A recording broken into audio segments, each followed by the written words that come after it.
6 inches beneath the soil of central Pennsylvania, someone's fingernail caught on something that shouldn't exist. Not pottery, not arrowheads. The edge of a structure, a wall, built at least 12,000 years ago, by people we have no record of. The muscle at the back of the neck tightens when you first understand what this means. It's the same feeling you get as a child when you lift a rock in your backyard and something moves underneath.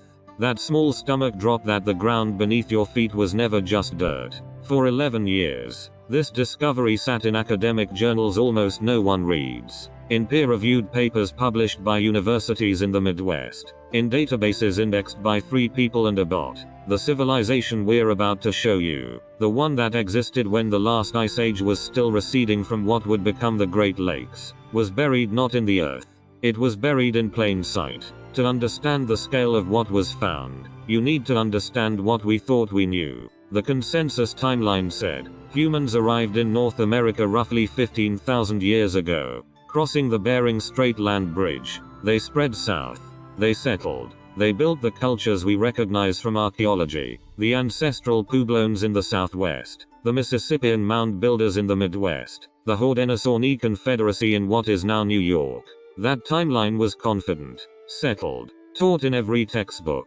It was also incomplete. The Pennsylvania site, located in 3 counties spanning roughly 80 square miles, contains evidence of permanent settlement dating back to 14,200 BCE. That's 16,200 years ago, before agriculture, before pottery, before the megafauna extinctions, before the climate stabilized into what we recognize as the modern world. The structures show architectural planning that implies social organization. The artifact distribution shows trade networks spanning hundreds of miles. The soil composition shows deliberate soil management, which means agriculture, which means domestication, which means civilization. None of this was supposed to exist. Here's where it gets stranger. The cool, damp air that hangs 6 feet below the surface. That airless cold that the sun hasn't touched in 10,000 years. That's where the evidence is. Preserved. Waiting. In the anaerobic soil that keeps organic material intact across millennia.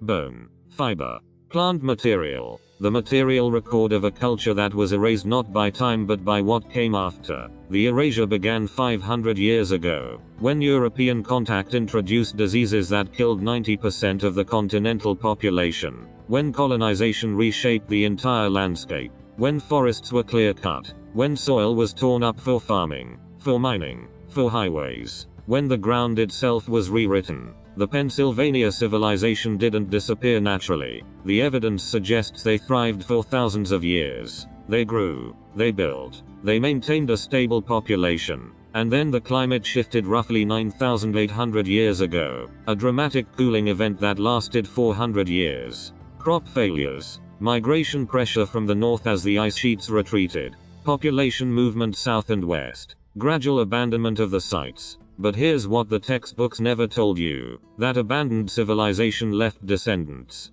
The genetic evidence shows direct lineage from the 14,200 BCE settlement groups to the indigenous peoples who were living in Pennsylvania, New York, and the Ohio Valley when Europeans arrived. The DNA doesn't lie. The people who built these structures, their great-great-great-great-grandchildren, across 400 generations, were still there. We just didn't recognize them as the same civilization because the culture transformed. Because 12,000 years of adaptation, migration, and reinvention changed the surface markers. But the continuity is absolute. The Pennsylvania sites aren't the remains of a lost people. They are the childhood home of peoples we thought had no history. The twist that reframes everything. This isn't a story about a civilization we didn't know existed. It's a story about a civilization we knew existed. The Haudenosaunee, the Lenape, the Shawnee, the Erie, and systematically refused to acknowledge their deep history. We called them prehistoric. We called them ahistorical. We drew an arbitrary line at written language and decided that meant they had no civilization.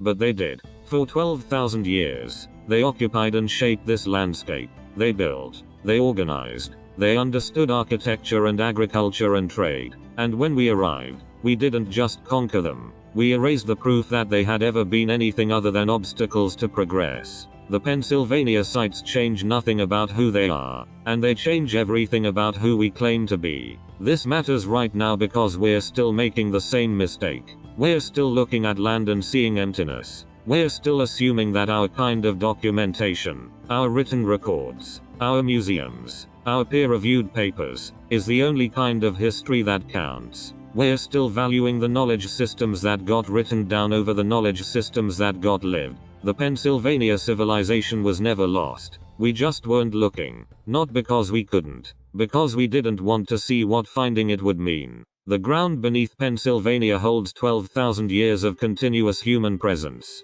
12,000 years of adaptation and culture and knowledge that we're only beginning to read. And under every parking lot, every highway, every suburban development in the eastern United States, that same ground likely holds the same story. You've been walking on top of this the entire time. The ancestors were always there. We just taught ourselves not to look.